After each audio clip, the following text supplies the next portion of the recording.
Welcome to another episode of Mastermind Discussions. I'm your host, Matthew LaCroix, and today on episode number 6, we'll be doing a special live show I'm calling Fireside Chats, where I'll be taking your questions and we'll be getting into some good discussions, and I'll be doing the best I can to answer you to the best of my ability. If there's something that I don't know, I'm not going to just try to answer it if I can't.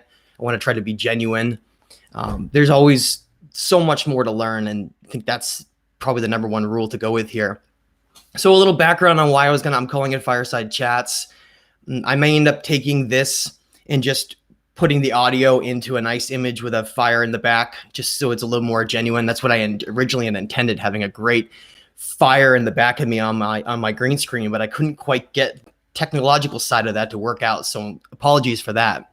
So the reason I'm calling this Fireside Chat is I wanted a little bit more of an intimate experience where when we look today at when we're all sitting around and we're having discussions trying to uncover truth, which I know are more and more rare these days, right?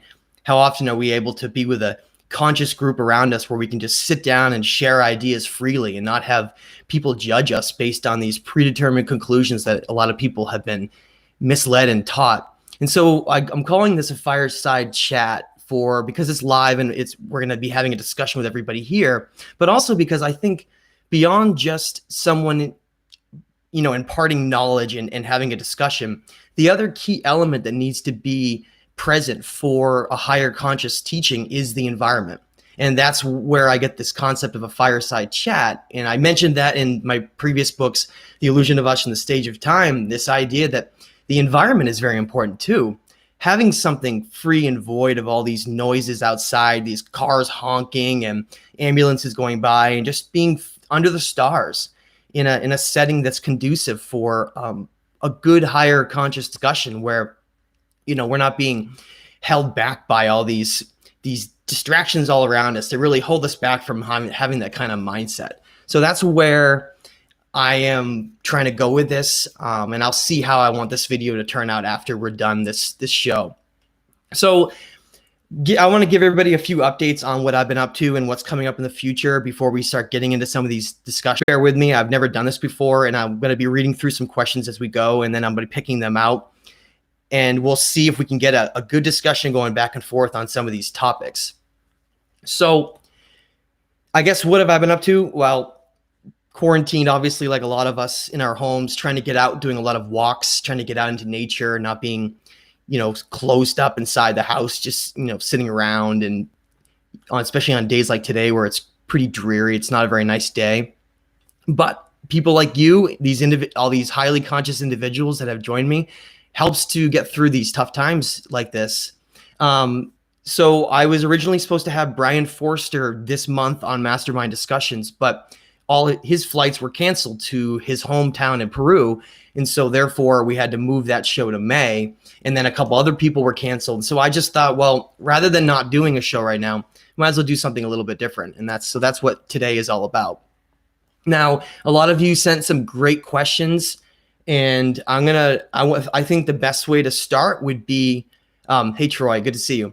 I think the best way to start would be to, I guess, read through a couple of the questions that were already asked previously, and then we can build off from that.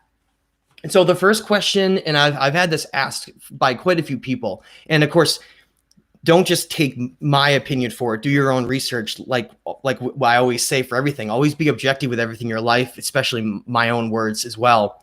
And the first question comes from multiple people online through the community YouTube chat on my channel, which I highly encourage people to check out, Matthew LaCroix.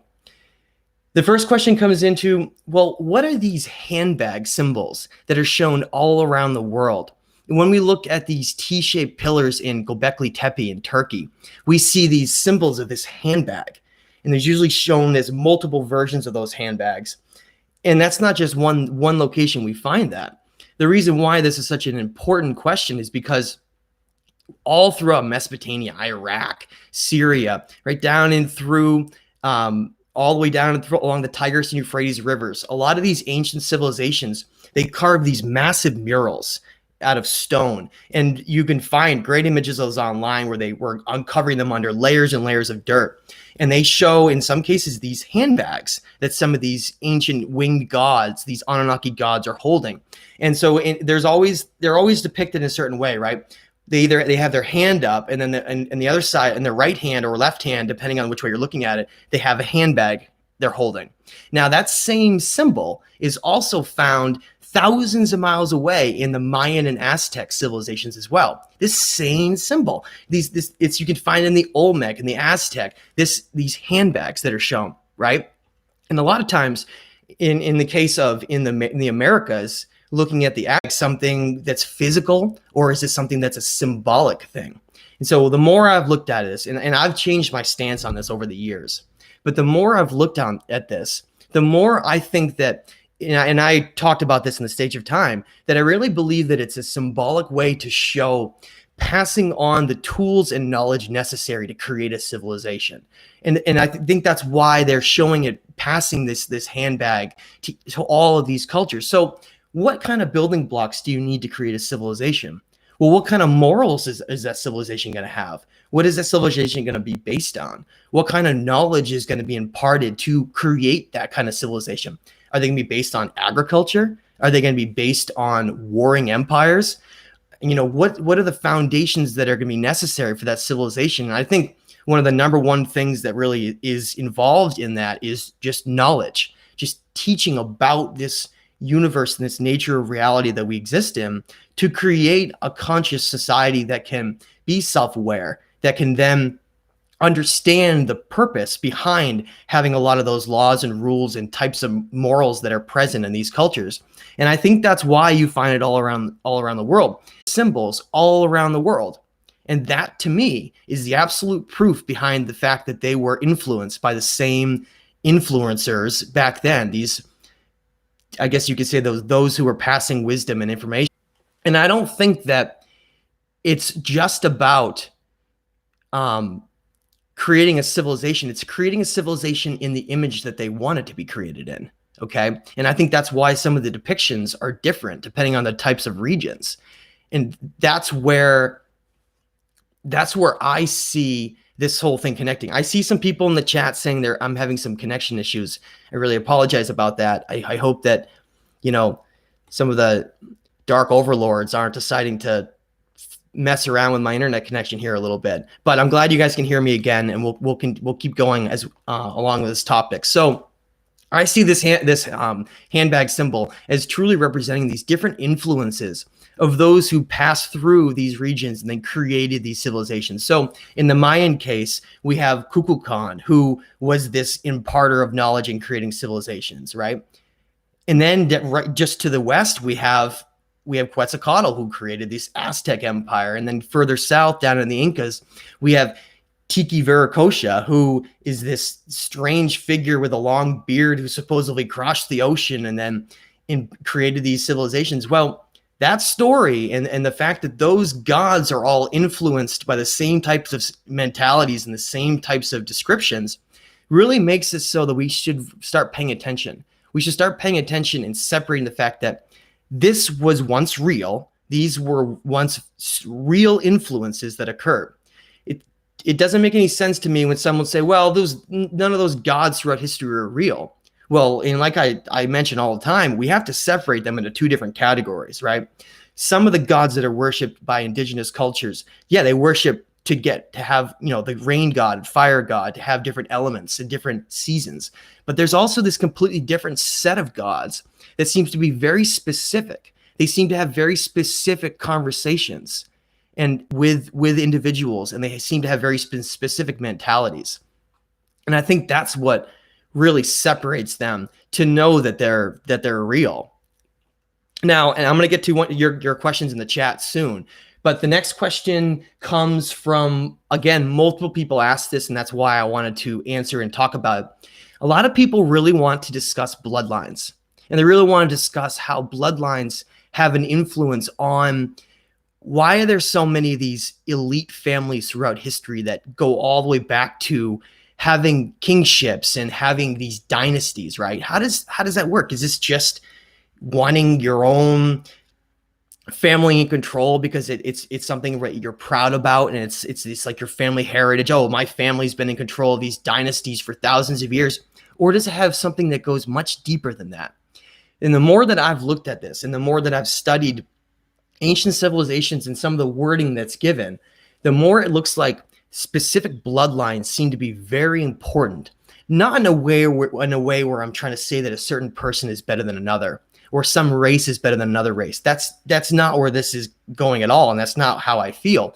But it seems like there's certain family bloodlines that have some genetic traits that go all the way back to the very beginning. And those bloodlines, because of those traits, allowed certain enhanced abilities to individuals.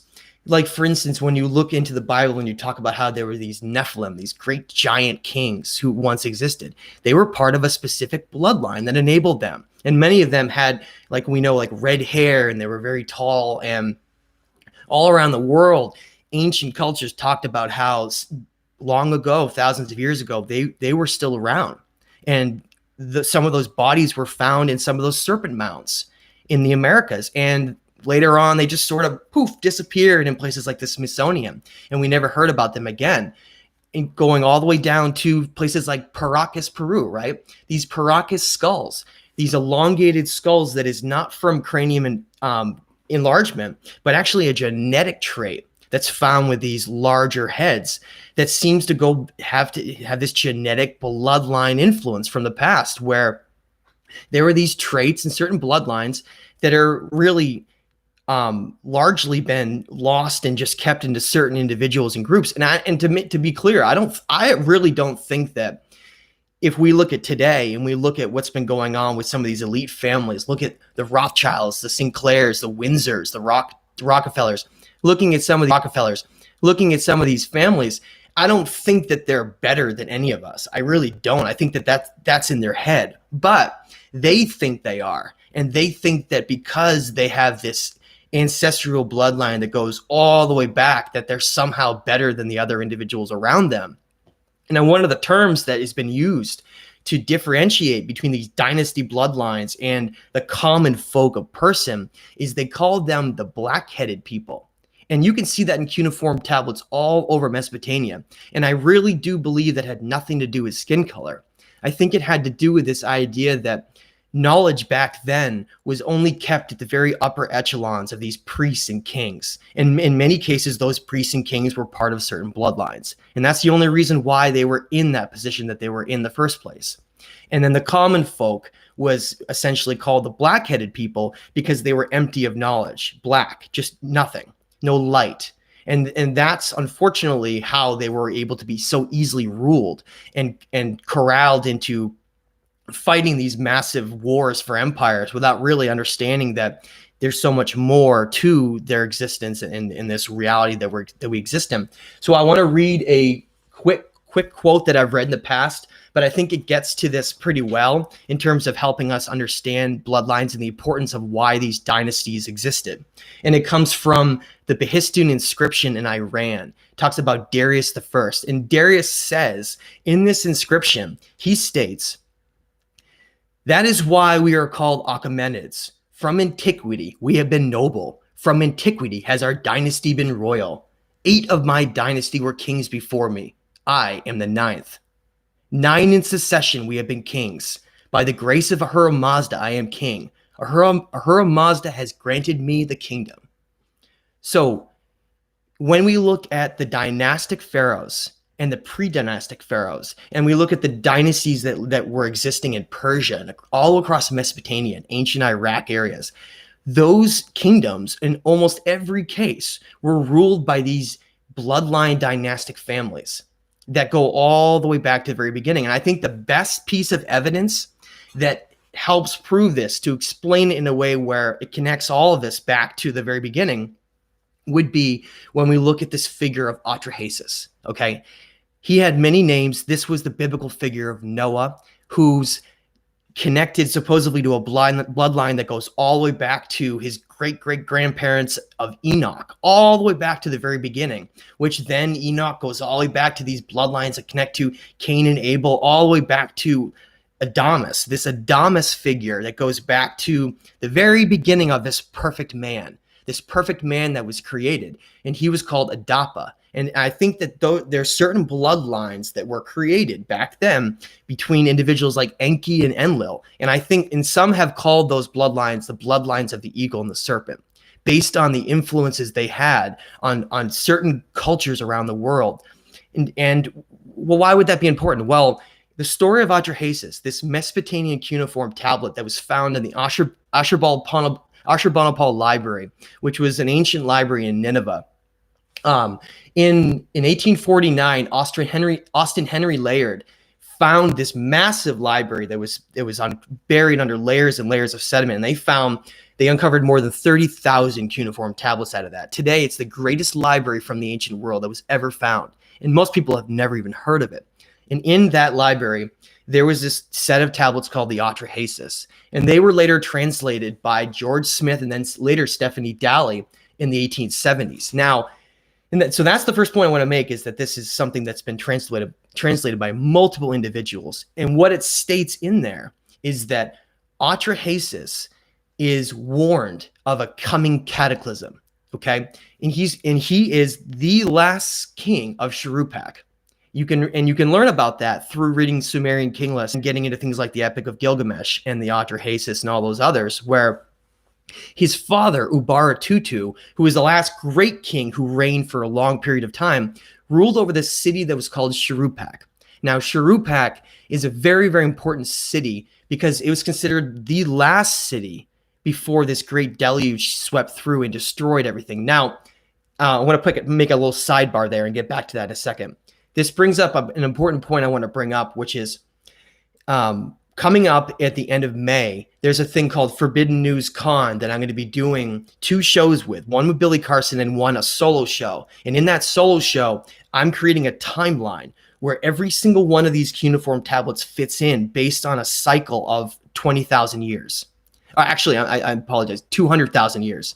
And so each segment of that breaks up, well, where did Atlantis exist in this? Where did the Epic of Gilgamesh fit into the story? Where did the Atrahasis fit into the story?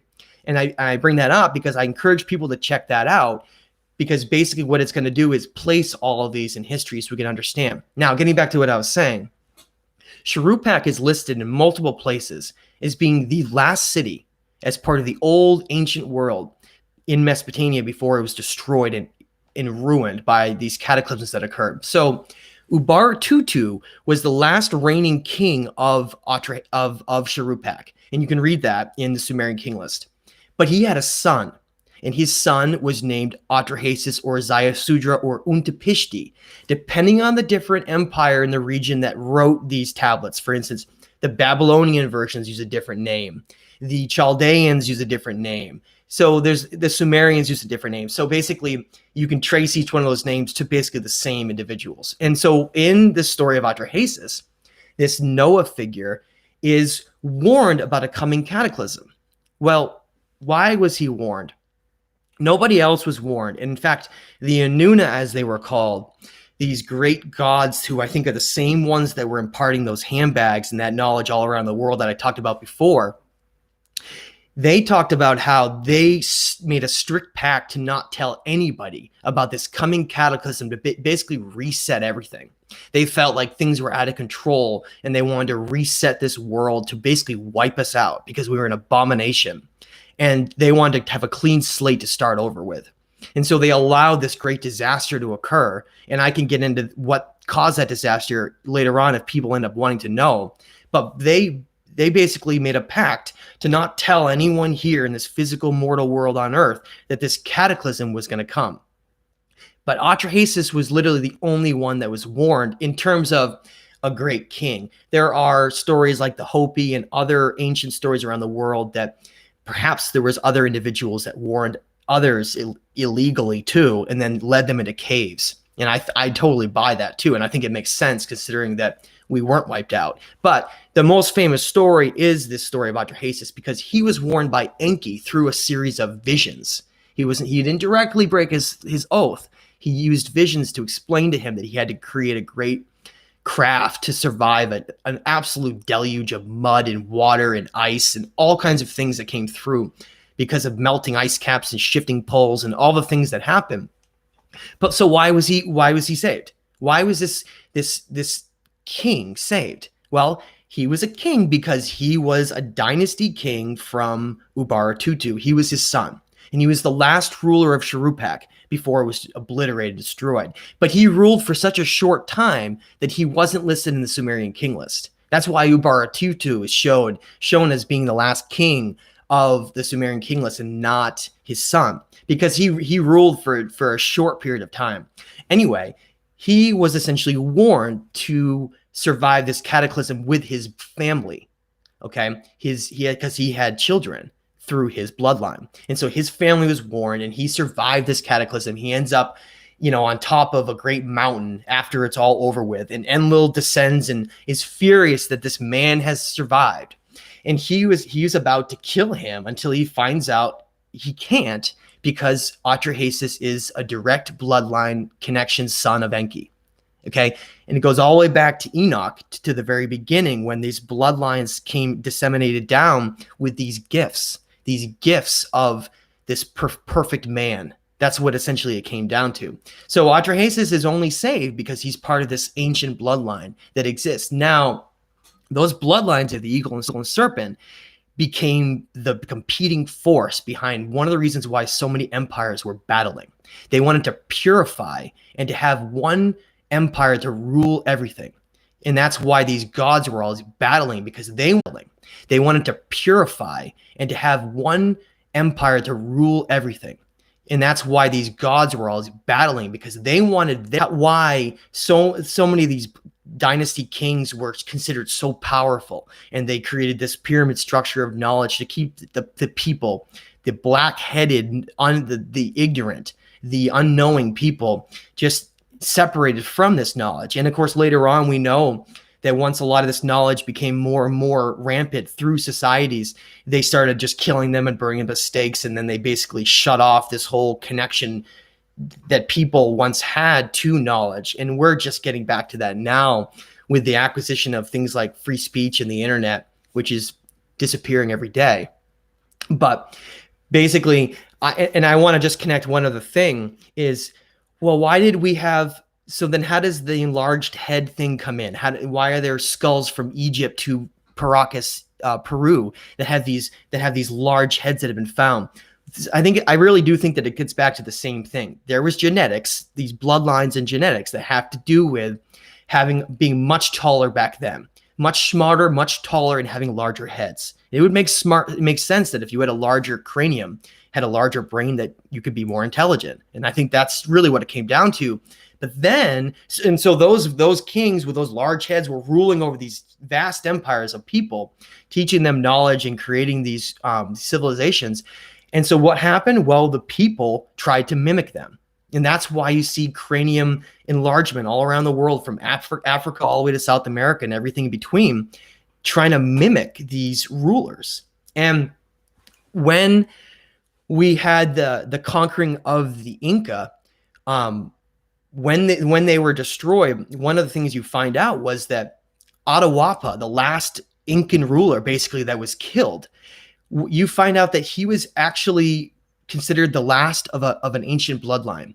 And there was no other besides him. And that was one of the reasons why, when he was murdered by Pizarro, who tricked him into saying, well, if you give me an entire building full of gold, I will save your leader, Atahualpa, and you can be free, and we will leave. And then, of course, they got this giant building full of gold, and then they just executed Atahualpa. And then years later, as piece by piece, the entire Incan Empire eventually fell. That's how that works, because these cultures know that these are their sacred leaders that are part of ancient bloodlines that had been connected to the gods long ago. And once they died, it was like they had no one to lead them, and there was no kind of motivation behind keeping those empires alive. They were unguided. I think I have one more question before I get to the chat here, and I apologize. People that know me, they know how long-winded I am. And the last question comes from talking about the secret book of John in the Nag Hammadi. Okay, and some people wanted to ask about, they were confused about this Yaldabaoth figure. And I've talked about this back when I did a show with David Easter on a previous Mastermind Discussions. Now, and I think that what's really interesting about this Yaldabaoth figure, though, is, to me, it's direct evidence that proves once again that this is not the creator of all of the universe. This isn't this beneficial, loving God. That this is something totally different. This character Yaldabaoth, okay, and it represents this idea that certain spiritual entities became so powerful that they actually controlled certain aspects of reality. And I know that's so hard for us to wrap our minds around. But when you read the Secret Book of John, which people ask me, they're like, well, you know, what's so important about that? I've never even heard of it. Well, that's what's important about it, is this was a Gnostic teaching that was deliberately kept out of the Bible later on. That it was called the Nag Hammadi scriptures. It was a set of ancient Gnostic stories. And everything from talking about the archons, in that these entities that seem to rule over this non-physical reality we exist in, to the Secret Book of John, where he talks about how there's a struggle in our reality between mortal man and the non-physical higher dimensions, and that there are real sentient beings that exist there that are powerful and rule over our reality and play with us in many different ways. And I mean play as in like it's a stage here. Short quote from the Secret Book of John, so people can understand that. And I've read this before, but I really think that. And so Yaldabaoth states in the Secret Book of John, which was found in 1945 by the Nile River in a cave, hidden from imposing armies trying to find it and destroy it. They uncovered this in 1945, and Yaldabaoth states, "I am a jealous God, and there is no other God besides me." A jealous God. Why would the creator of all represent himself like that? Why would there'd be no reason to be jealous over something like us, unless you were one of these God beings who was jealous over the fact that we have the potential to be greater than even them. That's what the jealousy is about. It's about how perfect we were designed, and the fact that jealousy gets into that we were never supposed to be this intelligent and perfect in the first place. And I think that's where the eagle and the serpent struggle comes in all around the world, all over the place, because that's this whole battle of duality between these different sides of light versus darkness, of individuals who want us to either succeed and reach higher states of consciousness, or others who want to control us through our demiurges in our lower states of consciousness. So continuing, it states, "And in that moment, the rest of the powers became jealous because he, Adamo, had come into being through all of them. And they had given their power to man, and his intelligence was greater than all of those who had made him, and even greater than that of Yaldabaoth. And when he recognized that he was luminous and that he could think better than they took him and threw him into the lowest region of all matter." In my opinion, that might be one of the greatest lines in all of these Gnostic writings. Jealous of him, and so they threw him in the lowest state of all matter, the third dimension.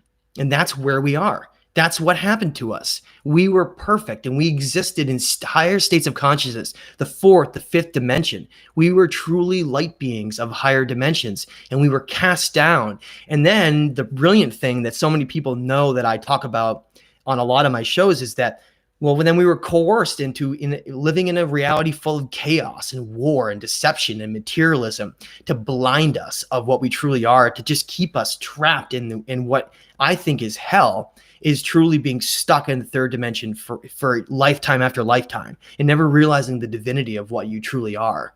Because that soul that's trapped, that's within you, that antenna you have that connects you to these higher conscious thinkings, and you become this higher conscious being, that being is screaming to be heard. It is our higher conscious self. And when that being doesn't get heard, it's like it exists in a state of hell, because it doesn't belong there. And so that's the last question, I think. Let me just double check. That's the last question that I have from online. And so now let's try to get to some of the questions that you guys have on here. Now, bear with me for a second, because I'm going to try to scroll up and check some of these out, because I know a lot of people have asked some really great questions. So let's see what we have, some good stuff here we can talk about. So someone, here's a great question. Matt, do you know more about Planet X and talking about some of these comets that are coming towards us? Okay, great question. Thank you for asking that. I think it's important for us to incorporate what is going on in our solar system to what is going on in our energetic and physical changes that are occurring to our world.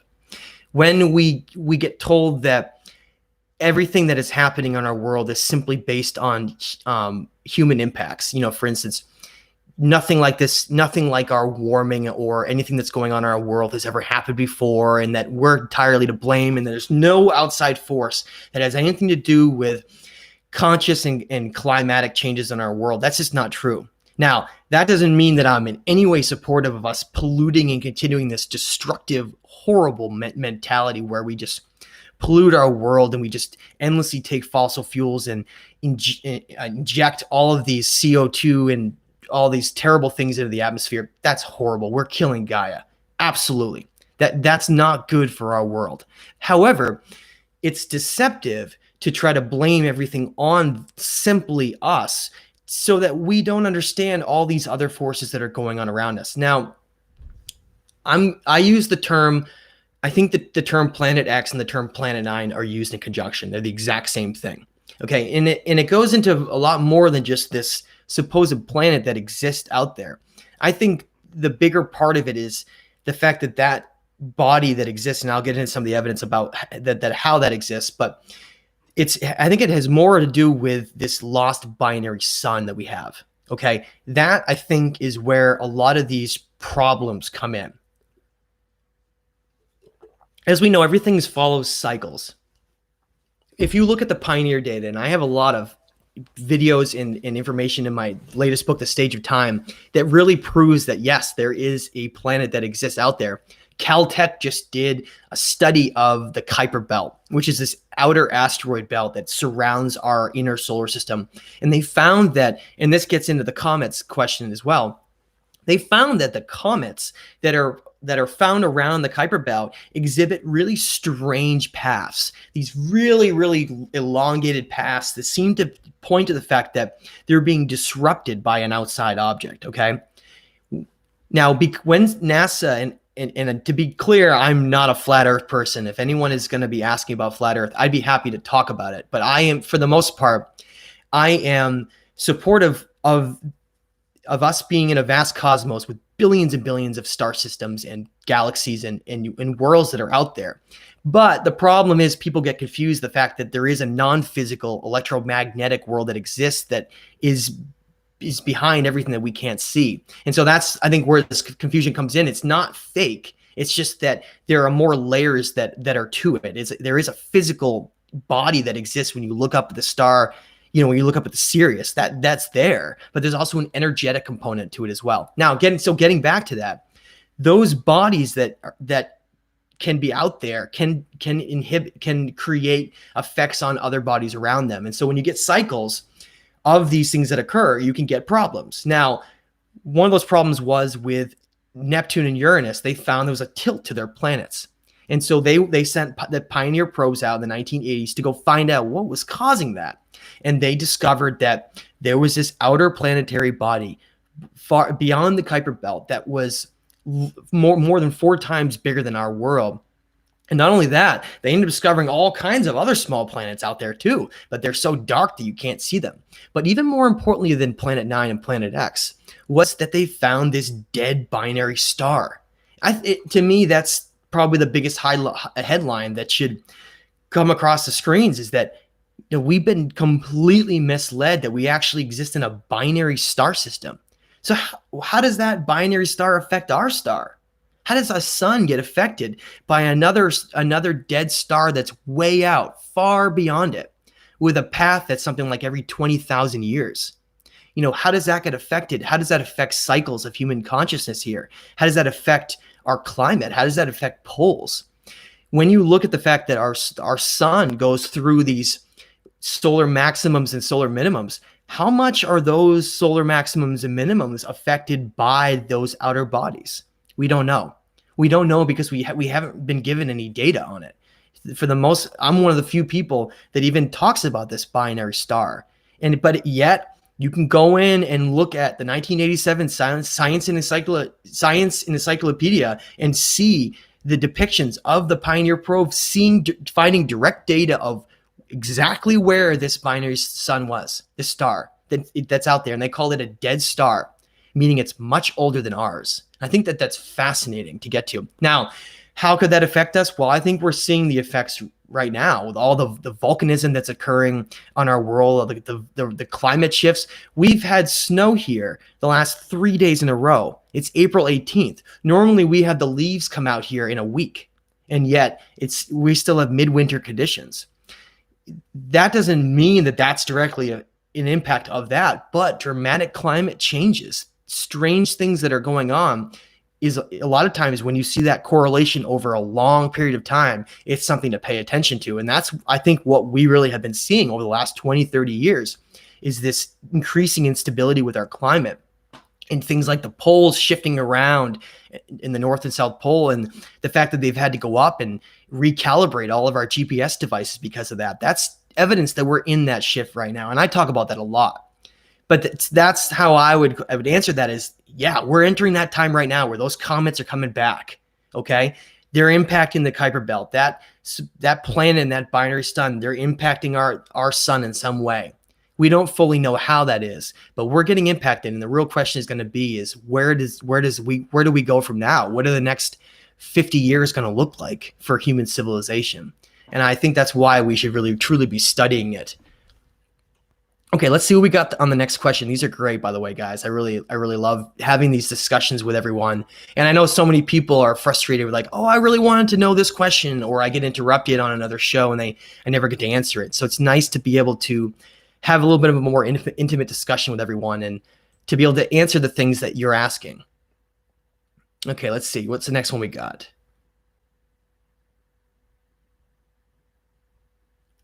Some really great questions here. Let's see.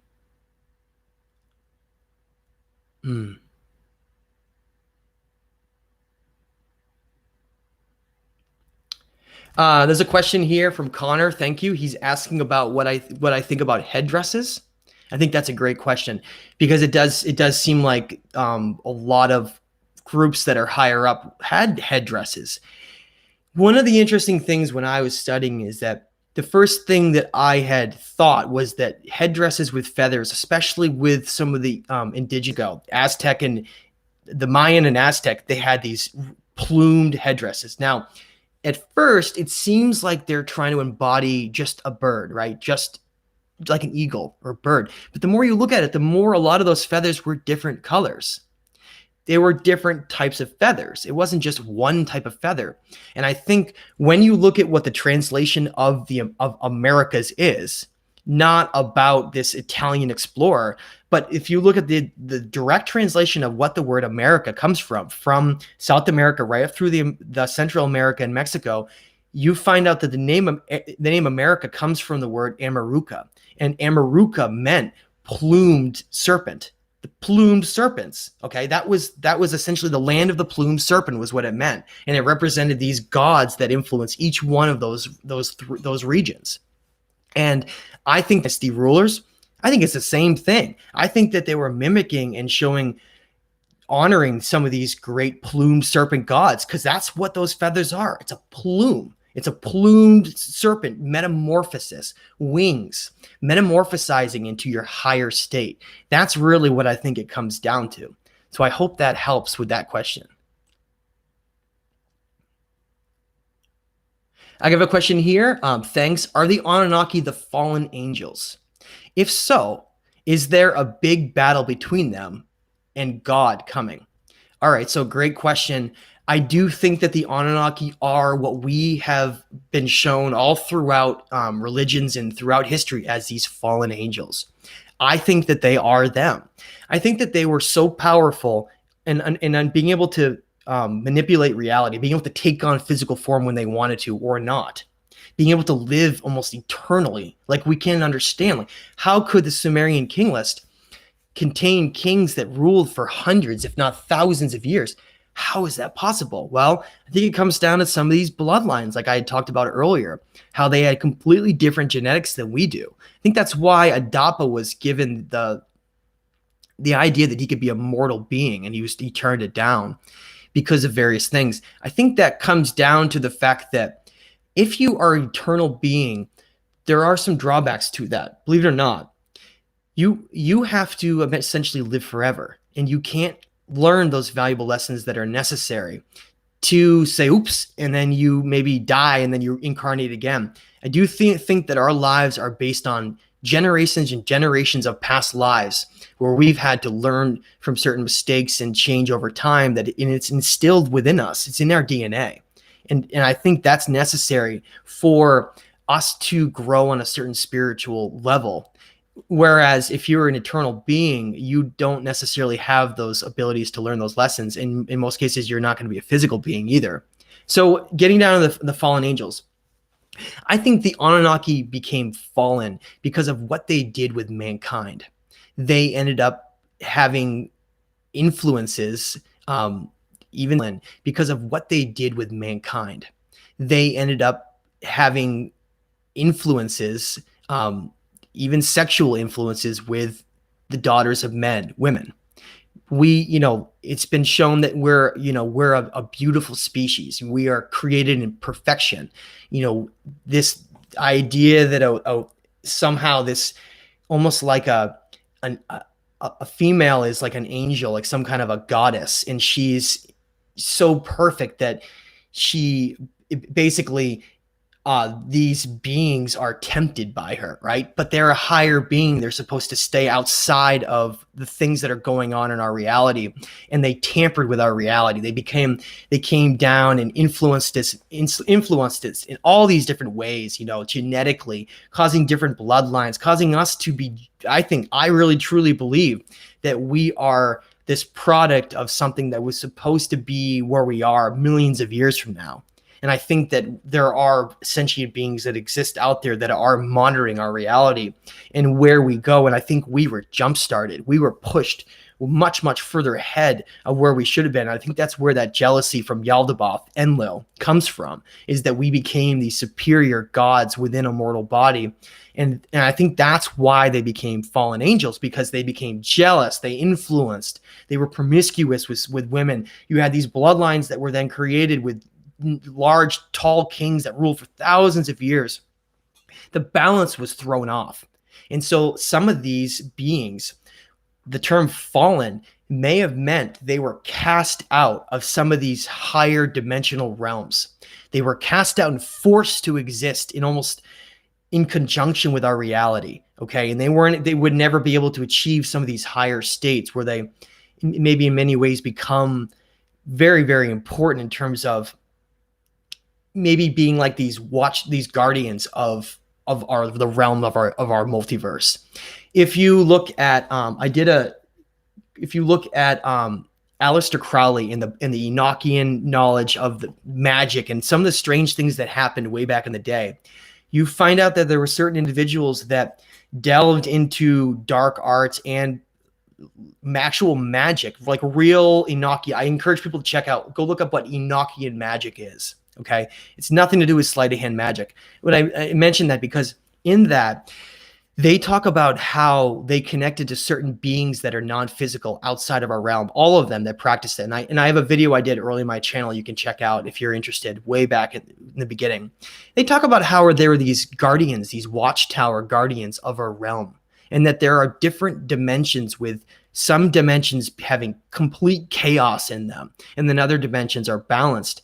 And some of these Anunnaki individuals may have been part of that system originally of being like these guardians of certain aspects of reality, but because of their jealous ways and things that they did in our free will of our physical world, they were cast out. They were no longer able to hold those seats of taking on that role. And I think that's one of the reasons why you saw so much turmoil break out here, and I think that's one of the reasons why our spiritual realm has this battle of duality so extreme in it from either side, because some of these beings are basically forced to exist in like a hell state because of us.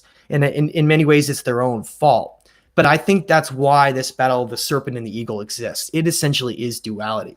It's whether or not we're going to exist in a state of darkness, ignorance, not understanding our role in this physical realm, in being mortal gods of consciousness, or we're going to just think that we're an animal like every other animal here, and that we, through survival of the fittest, we can just create empires, destroy everything, lose all balance, and just have this complete opposite end of what I think the serpent teaching is truly made up of. And I think that's why cultures all around the world have those symbols within them. It's more than just duality. It is the struggle of our reality here. All right, let's see what else we got here. These are great questions. Yeah, there's another question coming in. What role does Enlil and Marduk have with our connection here? I really do think that gets into exactly what I was just talking about. Marduk was this firstborn son, this royal bloodline son of the gods of Enki. And he was of the serpent bloodline of Enki. And he was a god like them. He was considered a demigod because he was one of the lower generational gods.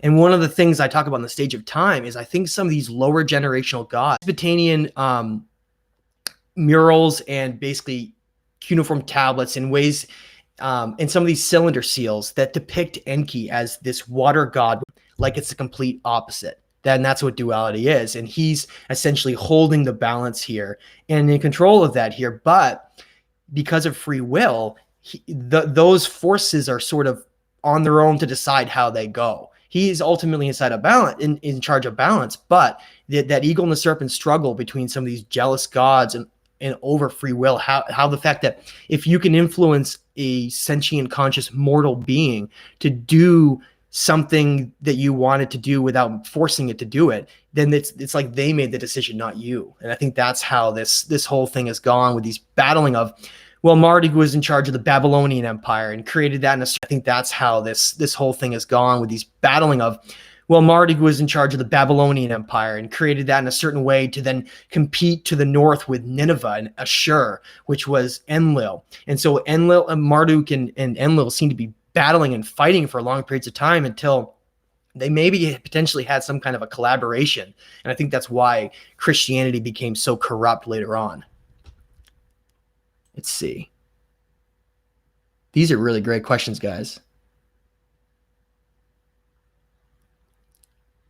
Okay, so I got a question about 5G. I know that some people are probably super curious about what's going on right now. And as I said, these topics can be all over the place. So we're going to jump from ancient history to current events.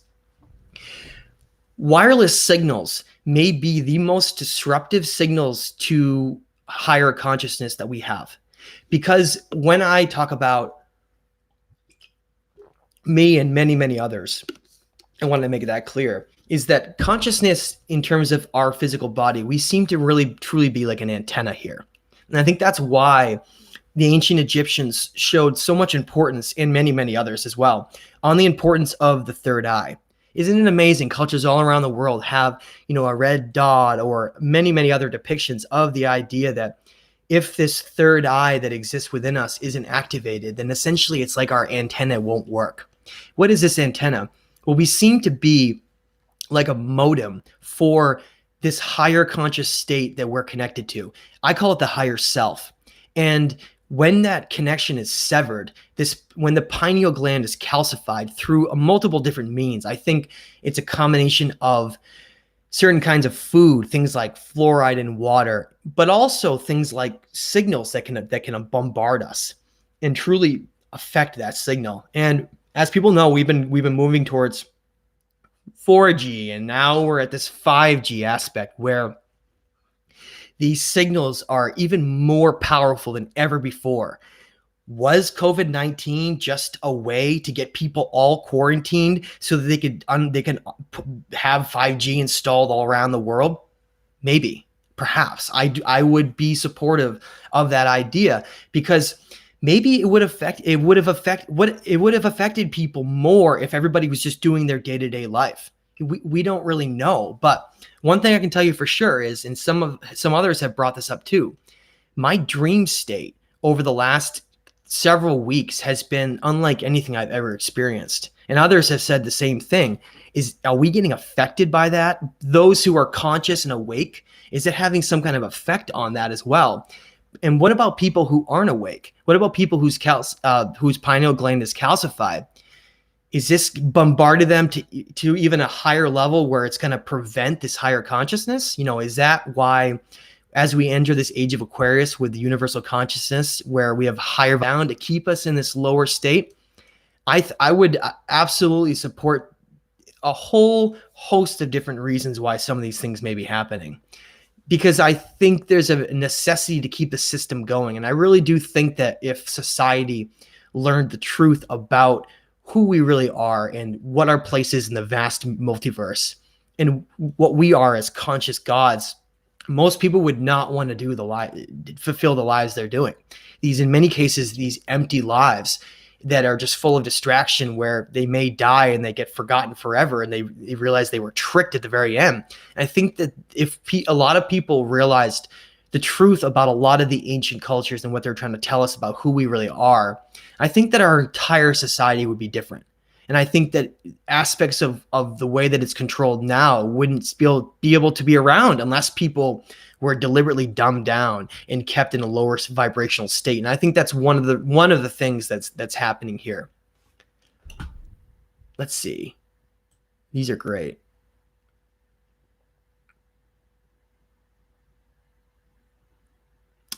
Yeah, Cedars of Civilization. That's exactly what I was thinking for that first question. These are excellent points here, guys. I love the commentary back and forth.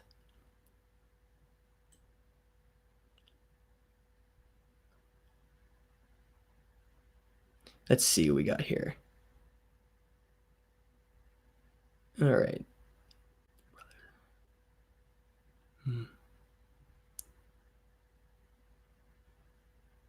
All right.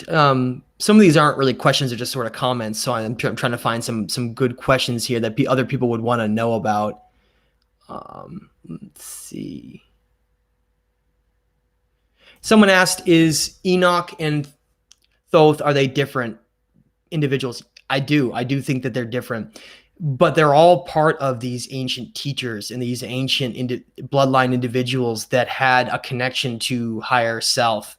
And I think a lot of them were even incredible under the radar with some, is that, I think that we're like these puppets, we're like these conduits, and some of us can be influenced in various ways where we almost can be like an incarnation of something that's not what it seems on the surface, something that's much more intelligent, something that's older and has more wisdom. And I think that's why in certain places you see this idea that some of them hide in the shadows and pretend that they're just like mankind, but they're really not. So they're different, but they both had similar purposes. One was perhaps more of just an importance of a bloodline, and the other, in the case of Thoth, was more of an ancient teacher that was repeatedly coming back and going into stasis and existing during certain time periods to enlighten individuals. And I really do believe that Thoth was a child of Atlantis, an individual who had come from another civilization that was destroyed. And I really do think that's why pre-dynastic Egypt, you would call it, pre-Diluvian Egypt, whatever term you want to use, I think that that's why that civilization became so grand and created these incredible pyramids with underground temples and connections to the underworld and great libraries. I think that's what the purpose of that was. It's this protection of knowledge to continue it on into the future. Okay, let's see what else we got. These are awesome. Oh, someone, I got a great question here. Is this great awakening, did the sons of these gods or these gods ever leave? Why is this knowledge hidden now? We are eternal beings. Why are we in this Truman Show that exists here? One of my favorite passages, let me see if I have it here. One of my favorite passages comes from the Epic of Gilgamesh. And the Epic of Gilgamesh has this line. I'm just going to see if I have it off here to read. I don't have it right in front of me. But basically, there's these pieces in the Epic of Gilgamesh that are truly incredible. And one of them is when Gilgamesh finally meets up with Untapishti, which we know as Atrahasis, the last king of Shuruppak, who was given immortality on top of that mountain I told you about that Enlil and Enki descended. He was pulled out of our reality and given some kind of an eternal gift, but he had to live in another realm. So when Gilgamesh was seeking him for immortality, it's because he had already achieved immortality. And so Gilgamesh was embarking on this journey to go to other realms to find him. And he did find him. And he sits down, he talks immortality. And so Gilgamesh was embarking on this journey to go to other realms to find him. And he did find him. And he sits down, he talks to Untapishti, and Atrahasis, and he's asking him about immortality and what is the secret? How can I become immortal? And so Untapishti sits down with him and he tells him a great story. He tells him how long ago, and he emphasizes that term, very long ago, in the city of Shuruppak, that the city of Shuruppak was very old. And again, they keep using that term's old, like far before this story of Gilgamesh. And I think that's where that timeline that I'm going to be creating, that I will have in a show, is going to come in handy, because the story of Gilgamesh is after the flood. In fact, he's after Etana too. The legend of Etana, because it talks about how he was the first king after the flood. And then Gilgamesh even mentions that on this journey to see Untapishti, that he has a vision or sees this spirit of Etana, which means Etana has already died, which means it's after those events. So we don't know exactly when it was, but we know it was after the deluge and the flood, meaning that there were some of these great bloodlines that were still ruling over these regions. And I think that's where you get the dynastic pharaohs. That's where you get that connection, that lost connection. They still had that connection to those families. Now, he says in that Shuruppak was an ancient city, and that the gods walked among them in the city. And that gives us a timeline. It tells us when those gods were here in physical form, and in these temples where they would go up in these enormous temples and they would get down and they would discuss and meditate. I think that some of these gods and beings that exist in other dimensions, they would manifest down and have conversations with them. I really do think that that's what happened. But I think that in many ways was the extent of what they did here. I don't think they just walked around everywhere, with the people and hey, nice to meet you. No, I don't think it was like that at all. It was more of, if you're a chosen king, you have the right to speak to me, but no one else does. So, and what he says in that at the end, though, that is very, very important, is he says that there were these great disasters that occurred and the gods departed from our realm. They left. They left. That Shuruppak was the last time that they were here in physical form, and then they left. And as far as we know, they still, obviously, those influences are here, and there's still influences from beyond our physical realm here, but they're no longer here. That's what the tablet states, and I would tend to agree with them there. And I think that's one of the reasons why chaos has ruled here so badly, is that we have become these, it's like the parents are gone and we're having this huge party here and everything's gone out of control. And there's bad individuals here that have gotten, some individuals that have gotten very smart and realized they could control society through becoming incredibly wealthy and just taking over all the systems of our world. I think that's what is going on today. Let's see, what else we got? Some great questions here.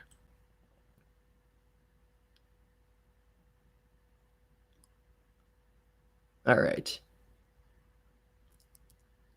Some people are asking about some of these writings and why it's so difficult to find information on them. Things like the Emerald Tablets, some of these Mesopotamian writings. How come no one's ever heard of them? I really do think that there's one of the battles that's going on here, and it's probably related, if you could think about it, with this secret societies and the eagle and the serpent, is that there are secret societies here that are still connected to all the old ways of the past. But because we live in this modern age where it's not really conducive to still being the same happen. There are powerful, very dark individuals that are in charge of our reality right now. There are secret societies that became corrupted, things like the Freemasons, who became corrupted, and we've lost so many aspects of what really made us more moral.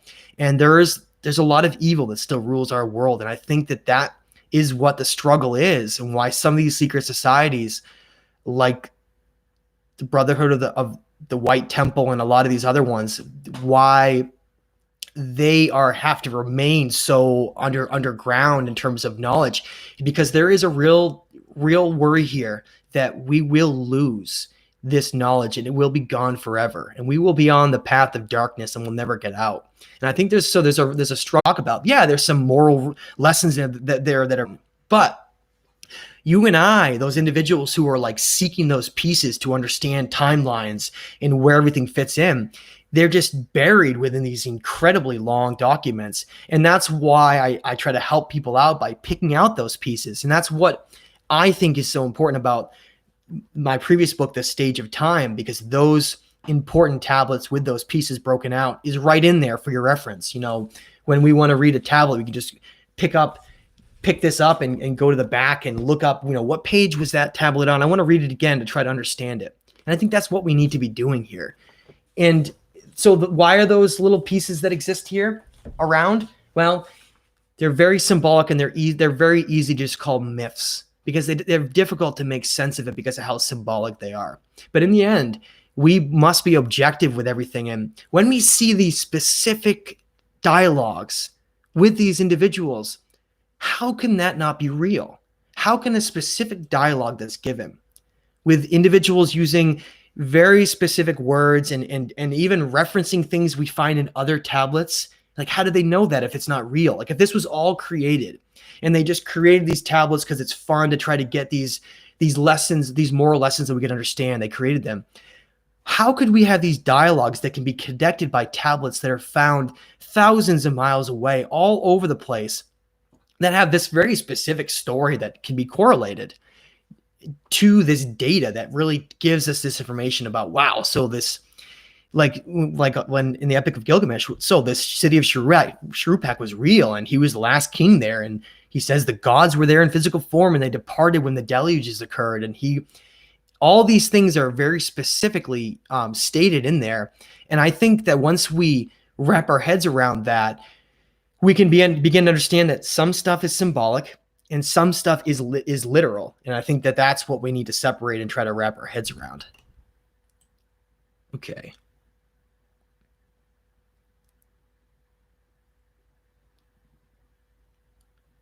Some other great questions here.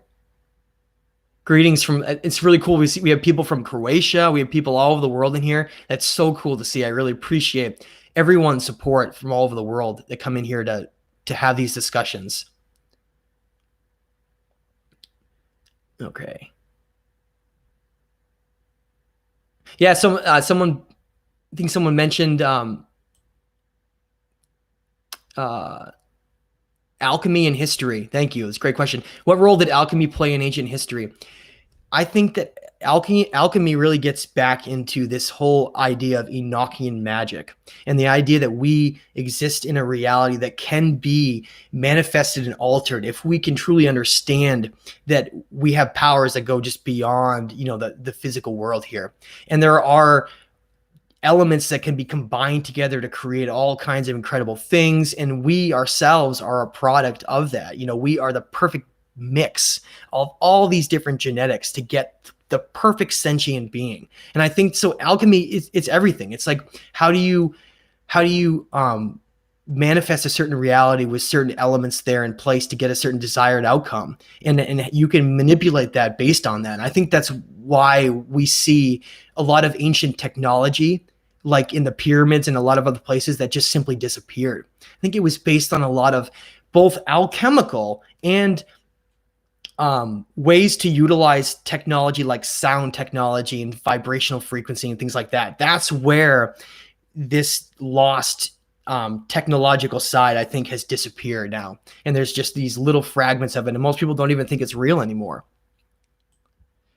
Okay, guys, we have 15 more minutes. Let's go ahead and I'm going to answer some more of these questions. So get them in, and I'm trying to answer as many as I can here. I'm sort of scrolling through, picking out the ones that make sense. Someone asked about monoatomic gold in here, and I love to talk about that. Gold seems to be one of the most important elements in the entire periodic table. Now, and that gets directly into alchemy, okay? Because we need to understand that these components go far beyond just being rare and being pretty, but they actually have alchemical principles that can alter things on a physical level. It seems to me, looking at especially ancient Egypt up through Mesopotamia, you see countless stories about how they were all looking for this secret of basically immortality, right? This forbidden philosopher's stone that you can turn rank. I think that's what it was.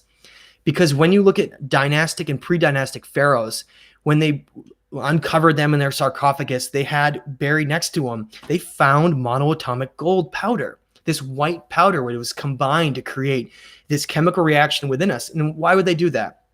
I think they were seeking immortality. And I think because gold is eternal, it has certain element properties that allow intense interest to live so long. And I think it also has these abilities to improve on our ability to understand higher conscious thought and have sort of a faster thought process in our brain through its the electrical components it has between it. So I hope that people understand that there's a lot of things that have been told to us that are a little different than the actual science really backs up. Let's see what we have here. Yeah, and then some people are asking about some of these ancient writings and why it's so difficult to find information. This is a battle over information right now. Just please keep that in mind. Even if something doesn't have a lot of historical background to prove that it was real, like Atlantis, how do we know Atlantis was real, right? Well, Plato gives us very specific instructions that he learned from Solon. The Egyptian knowledge that there was a physical ancient civilization that was connected, that had knowledge that was destroyed. And he gives us a date basically of 11,600 years or somewhere in that time period. If you add up the date he gives, so-and-so thousands of years before he was alive, you add up those years, you find out that, yeah, during that time period, we had devastating cataclysms that were destroying huge parts of our planet, causing potentially civilization to be underwater. Well, the point I'm trying to make about that is, what if Plato had never learned that knowledge? What if he had never traveled and found that Egyptian knowledge? We would have nothing. That's literally one of the only pieces of evidence that ever survived that proves that Atlantis is real.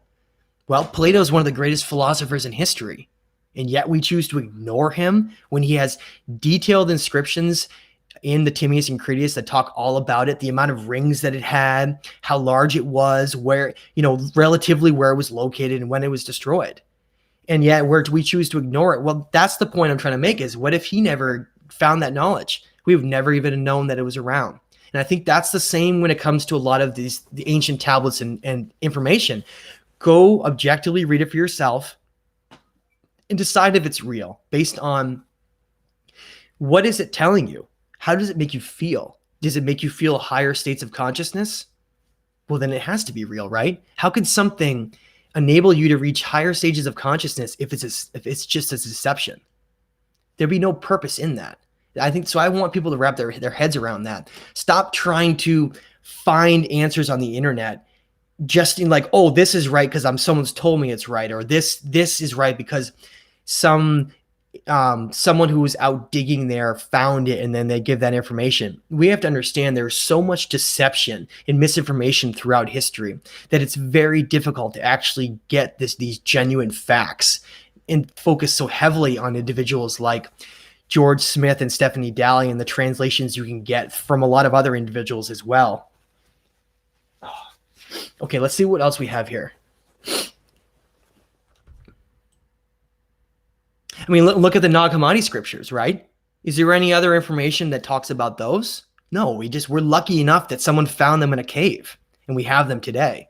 I think that's what we need to wrap our heads around too. Okay, let's see what else we got. See if we can get a couple more questions here.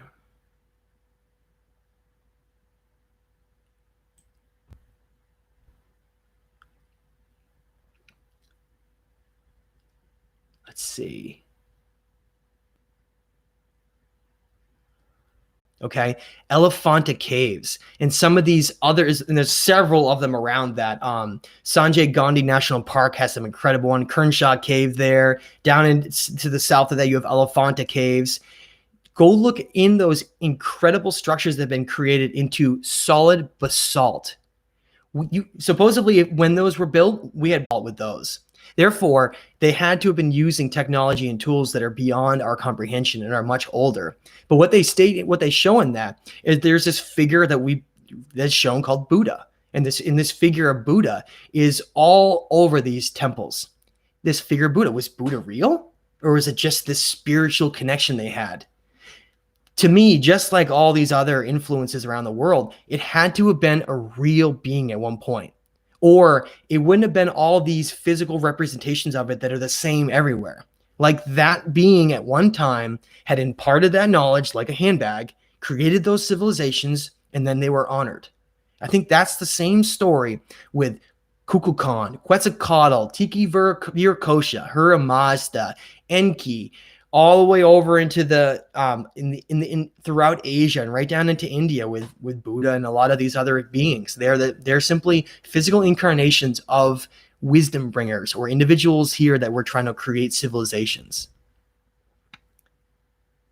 Okay, let's see.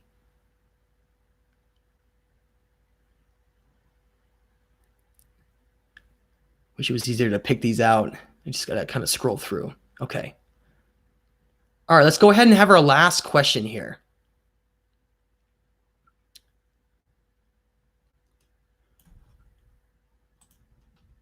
Oh, are we still connected? Oh, okay. I had a little freeze there for a second, guys. I'm sorry. It looks like the chat just filled up with a bunch of stuff, so I'm back to reading this. Okay, so someone has brought up, well,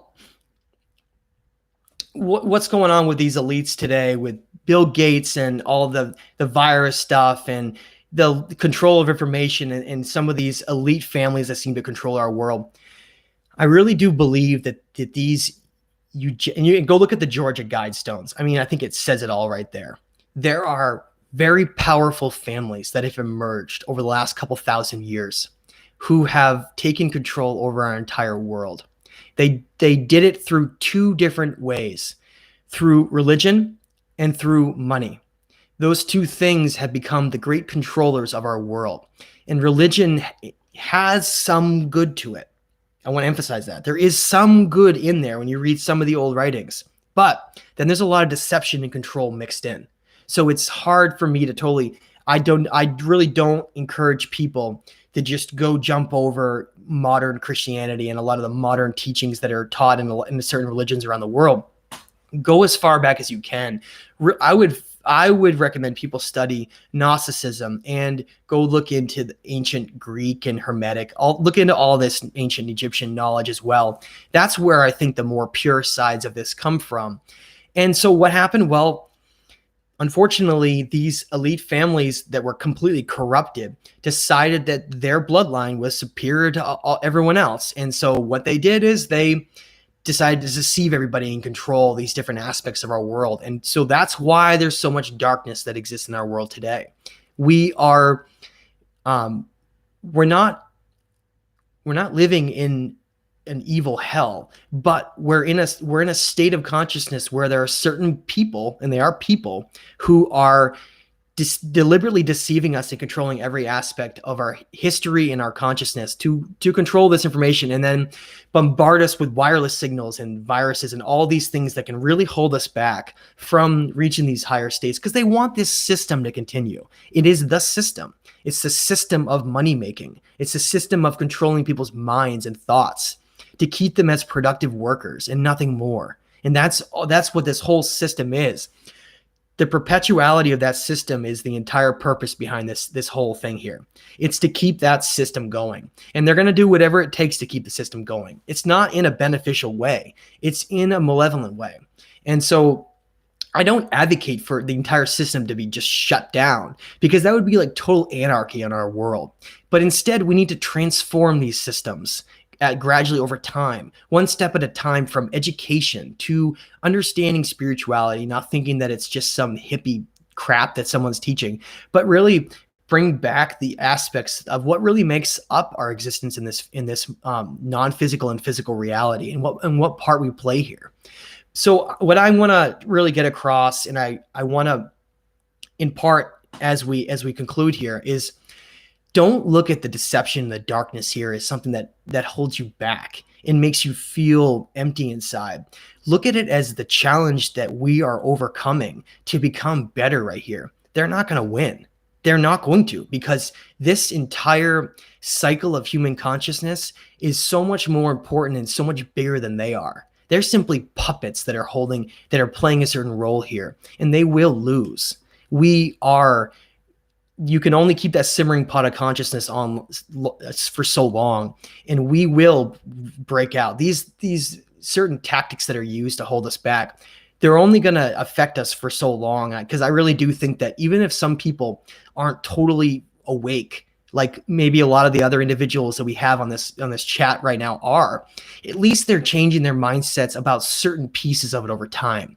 And I think that's what you're seeing with a lot of holidays changing slowly, and certain viewpoints of statues and individuals in history. We're starting to really change our minds about how we view those things. It's a baby step thing.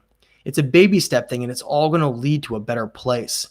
And I think that's the takeaway I want people to get across is, don't, have this darkness and deception really get you down. See it as a challenge. See it as a challenge where we as individuals, with the power of social media and the ability to interact and with so many individuals from all around the world, like all these conscious individuals right now that are talking right now in this chat, they're from all over the world, and they're all playing a part in this. And I think that's what we should see it as.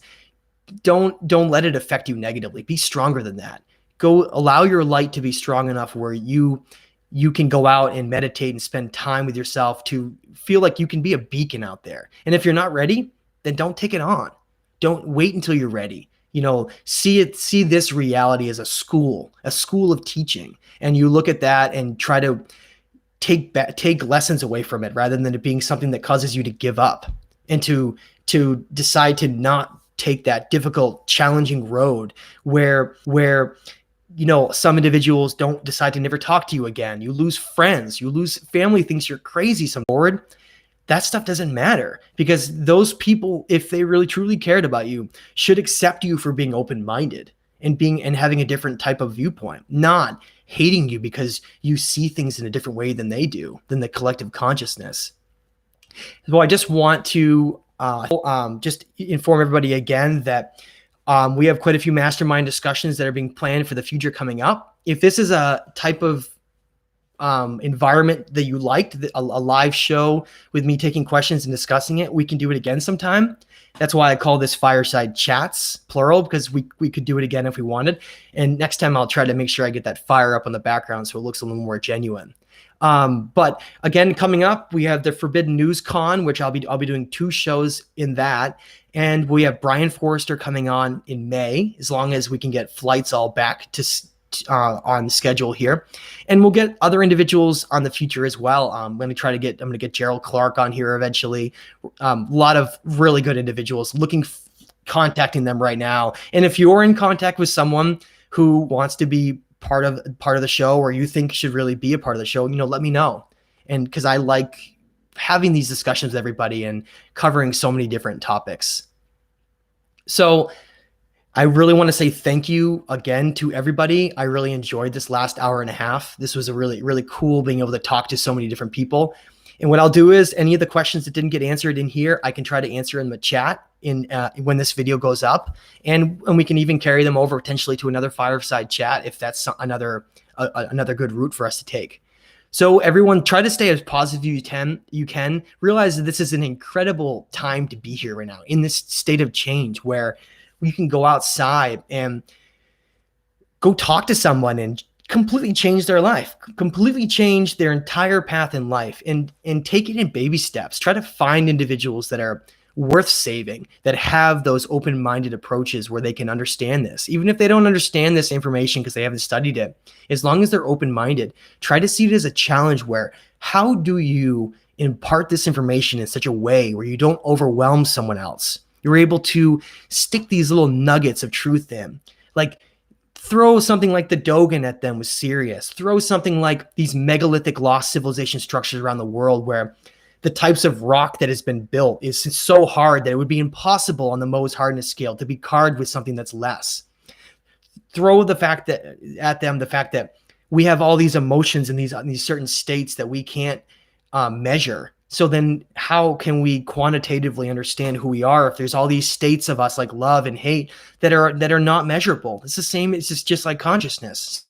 So there's so many different ways to approach this. You can approach it from the solar system, talking about pioneer data and that we're being lied to about certain aspects of that, to spirituality, lost civilizations, philosophy. You can go any route you want to take. The challenge is that individual can only be approached in a certain kind of way that which won't make them run away and to cause them to reject the message. And so that's what I want to leave everybody with is see everything as a little challenge to figure out how to approach it. Because in the end, in my opinion, even you changing one person's life in a small way is a huge contribution here. So let's try to remain positive during this difficult time. And hey, a lot of us are cooped up inside. What better time to study all this stuff, right? I haven't had the time to really read a lot of these ancient tablets. Now we have some of that time. So let's utilize some of that time wisely and delve into some of these mysteries of the past. Because to me, the answers to everything can be found in the past.